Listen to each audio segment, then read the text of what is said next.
स्वागत है आपका हमारी इस खास पेशकश अपने मुद्दे में। मैं हूं आपके साथ गीतू चौहान। बात करेंगे मध्य प्रदेश की। कोरोना, मंकी पॉक्स और डेंगू जैसे खतरनाक बीमारियों के बाद टोमेटो फ्लू ने भी मध्य प्रदेश में दस्तक दे दी है।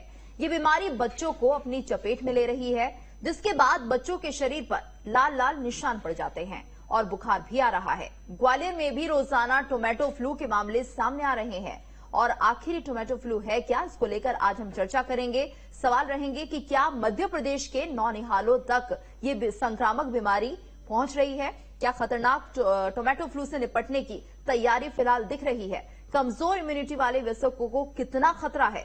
टोमेटो फ्लू पर काबू पाना कितनी बड़ी चुनौती रहेगा? ये तमाम सवाल होंगे, लेकिन उससे पहले देखिए ये खास रिपोर्ट।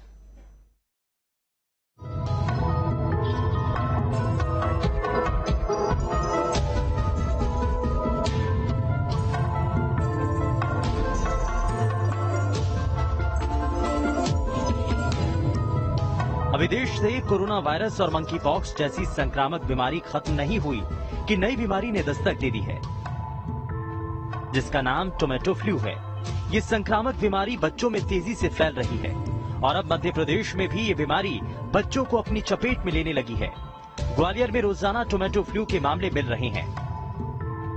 आलम यह है कि पीडियाट्रिक विभाग की ओपीडी में आने वाले बच्चों में रोज 5 से 6 बच्चे इस बीमारी से पीड़ित हैं। एक्सपर्ट्स का कहना है कि 6 साल पहले इस बीमारी के कुछ मामले सामने आए थे, लेकिन इस बार ये बीमारी तेजी से फैल रही है। संक्रमित बच्चों से अन्य बच्चों में फैल सकता है। ये बीमारी छूने, साथ बैठने और खेलने से भी हो सकती है।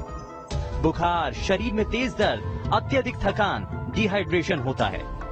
त्वचा पर फफोले निकलना, मुंह में छाले, पेट में ऐंठन, जी मिचलाना, उल्टी या दस्त, खांसी, जुकाम और जॉइंट्स में दर्द। दर्द कर रहा है, दिखा दिया डॉक्टर को? क्या कह रहे हैं? हालांकि डॉक्टर इसे एक मौसमी बीमारी मान रहे हैं, जिसमें बच्चों की स्किन पर लाल चकत्ते होने लगते हैं। वहीं अगर टोमेटो फीवर के शुरुआती लक्षण की बात करें तो इसमें डॉक्टर का कहना है कि 1 से 5 साल तक के बच्चों को सबसे ज्यादा प्रभावित करता है और कमजोर इम्यूनिटी वाले वयस्क भी इसकी चपेट में आ सकते हैं। साथ ही ये संक्रामक रोग है, कुछ मामलों में ही जानलेवा साबित होता है, लिहाजा इसे सावधान रहने की जरूरत है। मसलन खूब पानी पिएं, जूस और लिक्विड पदार्थों का सेवन करें। बच्चों की साफ सफाई का ध्यान रखना बेहद जरूरी है। अगर शरीर पर फफोले निकले तो उन्हें छूने से बचें। संदिग्ध मामलों में दूरी बरतें और डॉक्टर की सलाह लें। संक्रमित बच्चों का डॉक्टर की सलाह के अनुसार ख्याल रखें। बच्चों को सभी वैक्सीन लगवाएं ताकि बीमारियों का खतरा न हो।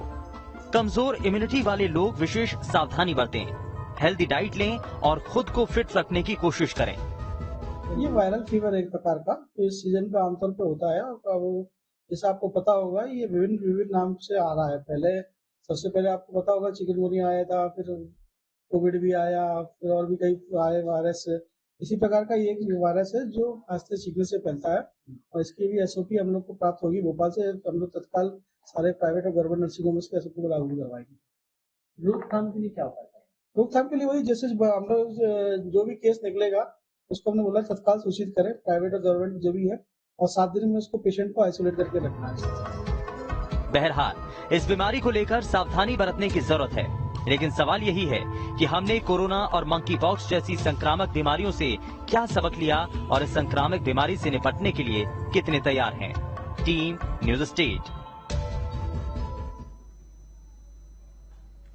और इस वक्त हमारे साथ खास मेहमान जुड़ चुके हैं। राहुल सप्रा, हेल्थ एक्सपर्ट, गीत धीर, बीजेपी प्रवक्ता, अब्बास हफीज, कांग्रेस नेता हमारे साथ बने हुए। आप तीनों का बहुत बहुत स्वागत है। और सबसे पहले राहुल जी आपसे ही सवाल है, क्योंकि ये एक जो टोमेटो फीवर है एक नए तरह का बुखार है, और क्या कुछ इसके लक्षण होते हैं, किस तरह से बचा जाए, क्या जानकारी इसको लेकर? बेसिकली ये टोमेटो डिजीज एक नया नाम दिया गया है। पहले ये हैंड माउथ फुट डिजीज के नाम से जानी जाती थी और ये वायरल इलनेस है। अक्सर कॉक्सासिकी वायरस A60 और एंट्रोवायरस 71 से होती है और अक्सर बच्चों में 5 साल से छोटे बच्चों में ये ज्यादा कॉमन है। हालांकि कुछ इंसिडेंसेस में 1 से 19 साल तक देखा गया है और कुछ जो जिन बड़ों में इम्यूनिटी कम होती है, इम्यूनो कॉम्प्रोमाइज होती है, वो एडल्ट्स में भी देखा गया है। और अभी हमारे यहाँ केरला में सबसे पहले 6 मई 2022 को कुछ केसेस देखे गए और फिर उसके बाद उड़ीसा में देखा गया और तमिलनाडु, ये 3 स्टेट्स में सबसे पहले आया। और अक्सर क्या होता है कि 3 to 7 डेज इंक्यूबेशन पीरियड रहता है, यानी आज वायरस हमारे अंदर एंटर हुआ तो 3 से 7 दिन के अंदर ये मैनिफेस्ट कर सकता है। और इनिशियली तो थोड़ा बहुत बुखार आता है हल्का फुल्का और अच्छा नहीं लगता, feeling of not well being.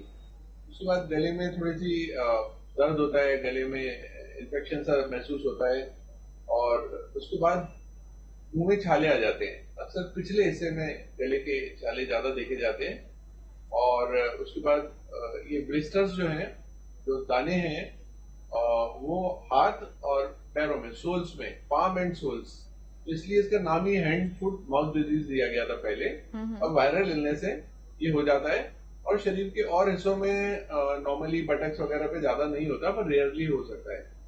90% cases में ये 3 से 5 दिन में ये बीमारी ठीक हो जाती है, सेल्फ लिमिटिंग कहलाती है।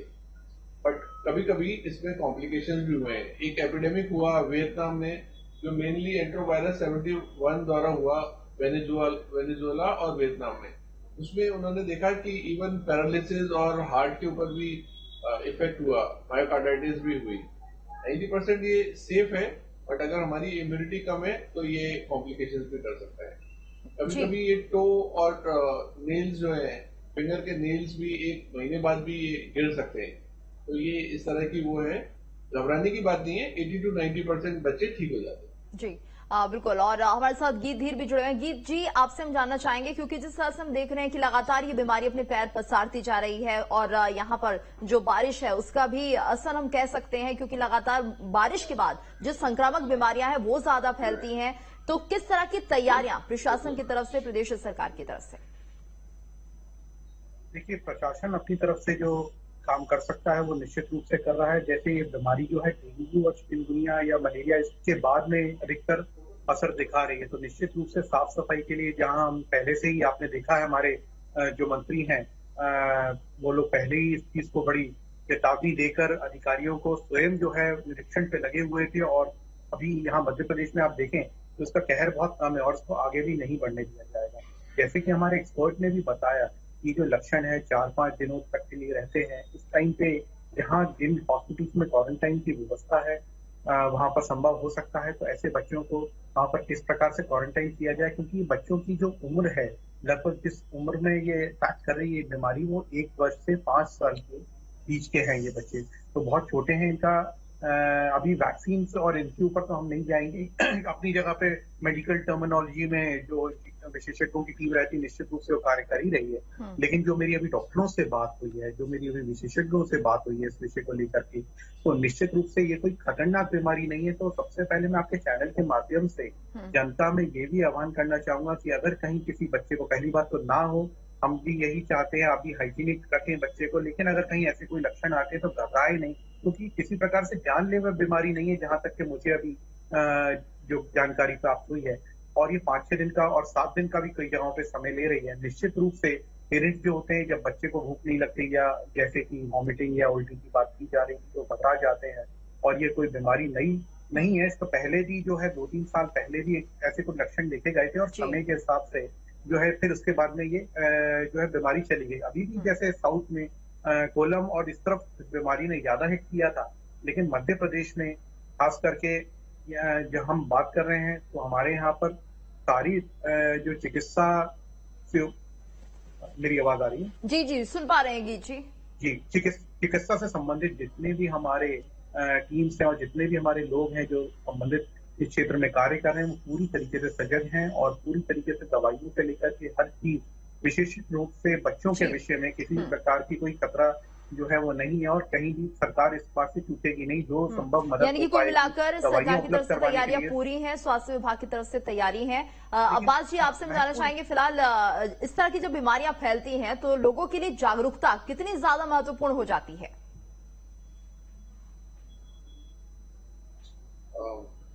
मैं एड्रेस करूं इसे? जी जी, अब्बास जी, आपसे सवाल है। बेसिकली ये वायरल इन्फेक्शन है, तो कोई भी वायरल इन्फेक्शन और आज सबसे बड़ा अरे गीत जी मेरे मुझसे सवाल है, आपसे नहीं है। राहुल जी ये सवाल आपसे नहीं है, एक बार फिर से आपसे सवाल करेंगे। फिलहाल अब्बास जी जवाब दे रहे हैं। मैं कहूंगा कि सबसे पहला विषय यह है कि डॉक्टर साहब बहुत स्पष्ट कर चुके हैं कि बीमारी क्या है, उसके क्या लक्षण हैं, उसका क्या रिस्क है, उसका क्या खतरा है।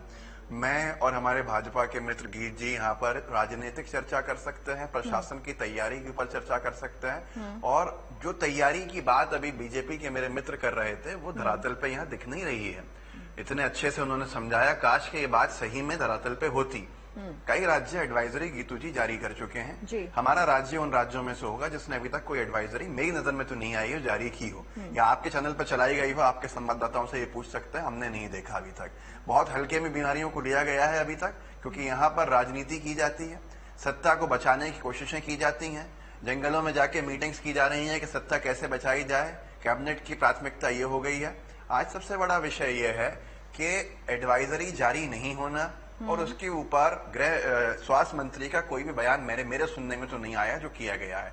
बहुत देर कर दी गई है इससे पहले कई चीजों के अंदर, और अगर दोबारा देर की जाती है तो ये सीधे सीधे बच्चों से जुड़ा हुआ मामला है। बच्चे हमारे रिस्क के ऊपर हैं, और ऐसा नहीं है कि मध्य प्रदेश इससे अछूता रहा हो। आज से 1.5 महीना पहले अगस्त के महीने के अंदर खंडवा में इसके लक्षण दिखाई दिए थे। मध्य प्रदेश का बड़ा जिला है, उसके बाद भी प्रशासन की कोई ऐसी तैयारी नहीं दिखी है। स्वास्थ्य मंत्रालय की, स्वास्थ्य मंत्री महोदय दिखते ही बहुत कम है मध्य प्रदेश के अंदर। बहुत सारे लोग स्वास्थ्य मंत्री को जानते भी नहीं होंगे। सिंधिया समर्थक खेमे से आते हैं और वो अपनी सीट बचाने में और राजनीति के अंदर व्यस्त है, लेकिन इनकी लापरवाही कितनी बड़ा खतरा लेकर आ रही है बच्चों के लिए, ये बड़ा विषय है। राजनीति से ऊपर उठ के चर्चा होनी चाहिए प्रदेश स्तर के ऊपर, और सरकार को स्पष्ट करना चाहिए सरकार की एडवाइजरी क्या है, सरकार की तैयारी क्या है, और इस पूरे के पूरे मामले के अंदर वो किस तरह से लड़ने के लिए तैयार हो रहे हैं। पर हमारी सरकार आज इस दुखद दौर से गुजर रही है कि जिसके सामने लक्ष्य सिर्फ इतना है कि चुनाव कैसे जीता जाए, और सरकार के सारे मंत्री इसी में लगे हुए होंगे, तो फिर क्या तैयारी होगी। जी आपसे सवाल होगा, लेकिन उससे पहले जरा राहुल जी से ये भी पूछ लेना हम जरूरी समझते हैं। राहुल जी आपसे हम जानना चाहेंगे, क्या जो एडल्ट्स हैं उनके लिए भी ये बीमारी घातक हो सकती है? जैसा कि मैंने पहले भी बताया कि 80 to 90% सेल्फ लिमिटिंग डिजीज है, और एनी अदर वायरल इलनेस की तरह ये भी 5 से 6 दिन में ठीक हो जाती है। बहुत रेयरली इसमें कॉम्प्लिकेशंस होते हैं। अगर इम्यूनिटी कम हो सकती है, कुछ इम्यूनो कॉम्प्रोमाइज जो जिनमें इम्यूनिटी कम है एडल्ट्स में भी हो सकती है, पर 90% ये सीरियस नहीं होती। बाकी क्लिनिकल डायग्नोसिस है इसकी, और इलाज में सिंपल दवाइयां जैसे कि पैरासिटामोल, सॉफ्ट डाइट, और सबसे महत्वपूर्ण बात है आइसोलेशन। अगर जैसे किसी बच्चे को होती है या एडल्ट को होती है तो 6 से 7 दिन उसे अलग कमरे में घर पे ही रखना उचित होगा, जिससे कि और लोगों को ना हो। दूसरा फोमाइट्स, मतलब डायरेक्ट कॉन्टेक्ट से हो सकता है, और कोई चीज फोमाइट हम बोलते हैं जैसे कि कॉमन शेयरिंग की चीजें होती है, जैसे टॉवेल है, टॉयज है, बच्चे आपस में खिलौने शेयर करते हैं, या एक रुमाल को यूज कर रहे हैं, तो इन चीजों का उपयोग हमें शेयर नहीं करना चाहिए। पॉटी हाइजीन, डायपर चेंज कर रहे हैं तो उससे इन्फेक्शन हो सकता है। नेपी का ध्यान रखना है, टॉवेल्स का ध्यान रखना है, हैंकीज का ध्यान रखना है। तो ये कॉन्टैक्ट हम हटा दें और आइसोलेशन रखें मरीज। सिंपल पैरासिटामोल, और अगर 103 से बुखार ऊपर आता है तो ठंडे पानी की पट्टी। अभी इस बीमारी के लिए कोई वैक्सीन पूरे वर्ल्ड में उपलब्ध नहीं है, और कोई एंटीवायरल दवा भी इसके लिए कारगर नहीं है। तो मुझे लगता है कि सरकार को एक एडवाइजरी बोर्ड, ऐसी एडवाइजरी जारी करनी चाहिए। ये भी पैनिक की जरूरत नहीं है, घबराने की बात नहीं है, क्योंकि ये सेल्फ लिमिटिंग डिजीज है। बस जो सिंपल सुरक्षा, आइसोलेशन, पैरासिटामोल, और अगर प्रॉब्लम ज्यादा होती है तो कंसल्टेंट को दिखाएं, डॉक्टर को दिखाएं। जी बिल्कुल। तो कि जी जिस तरह से आपने कहा कि हम पूरी कहीं ना कहीं एहतियात बरत रहे हैं, लेकिन अब्बास जी कह रहे हैं कि ऐसा कुछ नहीं है प्रदेश में, ना तो एडवाइजरी जारी की गई है, ना ऐसा होता हुआ दिख रहा है। क्या जवाब देंगे आप इसका? मैं पहले भी अपनी बात पूरी नहीं कर पाया था, और अब्बास भाई ने जो प्रश्न पूछे बहुत महत्वपूर्ण है और ये जनता के बीच में आने भी चाहिए। तो मैं उनका धन्यवाद भी करता हूं कि मेरे भाई ने ये जो प्रश्न पूछे। देखिए, एडवाइजरी की बात वहां की जहां केसेस पे कंट्रोल नहीं पाया जा रहा है। यहाँ जैसा कि राहुल जी ने बताया, कुल केसेस, जैसे हम साउथ की बात करते हैं तो 82 थे वहां पर, बट अभी वहां पर 100% क्योर हो गए। अब जो केसेस थे 1 या 2 वहां पर शायद रिपोर्ट आज हुए थे, जो मेरी जानकारी में है। जहां तक मैं मध्य प्रदेश की बात कर रहे हैं तो दिल्ली केसेस रिपोर्ट नहीं हो रहे हैं, कुछ जगहों पे तो लक्षण देखे गए हैं, लेकिन जैसे वो जो बॉयज बच्चों को आप दिखा रहे हैं, जैसा कि अभी स्क्रीन पर भी चल रहा है, उस प्रकार की और उतनी गंभीरता से ये बीमारी जो है हम पूरे हिंदुस्तान में ही नहीं ले। यहाँ तक कि मध्य प्रदेश की बात है तो निश्चित रूप से मैंने आपको बताया कि सरकार पूरी सजग है। हमारे माननीय स्वास्थ्य मंत्री प्रभुराम जी और हमारे चिकित्सा शिक्षा मंत्री श्री विश्वास सरन जी दोनों इस बात की पुख्ता जानकारी और डेली जो है इसमें मध्य प्रदेश पे इस चीज पे नजर बनाए हुए हैं कि हम पूरी तरीके से जागरूक रहें कि कोई भी केस आता है तो उसको किस तरीके से जो है ठीक करना है और किस तरीके से वहां पर जो हाइजीन के बारे में लोगों को हम किस तरीके से जागरूक कर पाए। कोरोना के विषय में भी मध्य प्रदेश जो है अव्वल रहा है वैक्सीनेशन के मामले में, जब आप देखें, और यहाँ पर जो है वो लोगों के क्योर होने का रेशियो जो था और जो रेट था बहुत अच्छा रहा। निश्चित रूप से बच्चों के लिए तो हम और ज्यादा प्रतिबद्धता दिखा रहे हैं और ये बीमारी को हम आने ही नहीं देते। यहाँ तक कि मेरे भाई और आरोप लगा रहे थे, राजनीतिक आरोप लगाने की बात नहीं है, लेकिन आप चाहे बातें देख लें लंपी वायरस की, यहाँ पर मध्य प्रदेश में जो था वो हमने इसको काबू किया, जबकि अन्य राज्यों में जहाँ कांग्रेस शासित सरकारें हैं वो आरोप लगाना हो जाएगा। लेकिन फिलहाल मैं टू द पॉइंट अगर इसी विषय पर बात करूं तो यहाँ पर मध्य प्रदेश में किसी प्रकार की कोई गंभीरता जो है वो इस पूरी तरीके से गंभीरता से इस विषय को लिया गया है। किसी प्रकार से कोई चूक नहीं होनी चाहिए और ये बीमारी को मध्य प्रदेश में पनपने नहीं। चलिए ठीक है, अब्बास जी आप क्या सुझाव देना चाहेंगे, कहां पर आपको कमी लग रही है, क्या काम होना भी बाकी है? देखिए, बड़ा दुखद स्थिति यह है कि अगर हम जख्म को जो है छुपाएंगे तो नासूर बनता है। वो यही यहाँ की भाजपा की सरकार का हाल। गीत मेरे भाई हैं, उनकी मजबूरी है कि उनको सरकार को डिफेंड करना पड़ रहा है उनकी। वो बात कर रहे हैं लंपी वायरस की जो वैक्सीन मंगाई गई उसका नाम तक नहीं मालूम था पशुपालन मंत्री को मध्य प्रदेश के। तो आप हालत जान सकते हैं, समझ सकते हैं। छुपाने से कुछ नहीं होगा, बताना पड़ेगा, जनता के बीच में जाना पड़ेगा। एडवाइजरीज उन राज्यों के अंदर भी जारी की गई हैं जहां पर बिल्कुल भी ऐसे खास केसेस नहीं दिखे हैं। सेंट्रल गवर्नमेंट, केंद्रीय सरकार 2 बार संशोधित एडवाइजरी जारी कर चुकी है, पर उसके बाद भी न्यूज स्टेट बात कर रहा है टोमेटो फ्लू की। जनता सोच रही है कि ये क्या आया है मध्य प्रदेश के अंदर। जनता को मालूम भी नहीं है बहुत सी जगहों के ऊपर कि इस बीमारी को क्या कहते हैं। कई जिलों में है, कई जिलों में नहीं। आगे जाके फैल जाएगा तो स्थिति बेकाबू हो जाएगी। एडवाइजरी जब जारी की जाएगी जब बेकाबू हो जाएगी। अरे गीत भाई, एडवाइजरी पहले जारी की जाती है। आपने कहा कि प्रभुराम चौधरी जी नजर रख रहे हैं विश्वास सारंग जी। पहली बात तो प्रभुराम चौधरी जी का कोई बयान नहीं सुना, और दूसरी बात विश्वास सारंग जी का कोई लेना देना नहीं है इस पूरे के पूरे विभाग से। वो चिकित्सा शिक्षा मंत्री हैं, उनका जो काम है वो नर्सिंग कॉलेज घोटाले के ऊपर बोले, जिसके ऊपर वो खामोश हैं। और प्रभुराम चौधरी जी से हम चाहते हैं सुनना कि वो बताएं कि उनके पास क्या है, एडवाइजरी क्यों जारी नहीं की, अलर्ट क्यों जारी नहीं किया। उत्तराखंड के अंदर आपकी सरकार है बीजेपी की, उन्होंने बिना कोई खास केसेस का अलर्ट जारी किया हुआ है, क्योंकि अगर आप रोकेंगे नहीं तो हालत बेकाबू होगी। अभी भी छुपाने से दबाने से कोई बात नहीं है। जो मंत्री जिसका जो काम है वो काम करे। जवाब दीजिए गीत जी।